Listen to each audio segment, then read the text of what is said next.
Keep on proceeding and let's see. You have to get the circular sheet with the help of your wrist and then you have to get it like this. Now let's see what are we going to do. You have to make it look like this and get the shape of it. And let's see what are we going to do. How are we going to attach these two wings, and let's see what are we going to do. You have to make decorated further, and it is it. Isn't it amazing?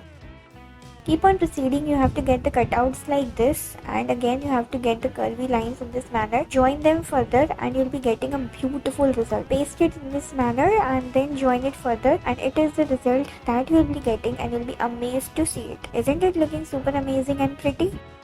Keep on proceeding. Take the plastic plate and let's see again. On it you have to get the imprints like this. Get the cutouts first in this manner and get the semicircular cutout of the paper plate, and then you have to just paste it further in this manner as we are doing in the video. Now you have to paste the legs as well. Now you have to get the spikes, the thorns all over the body. Isn't it looking super duper dinosaur?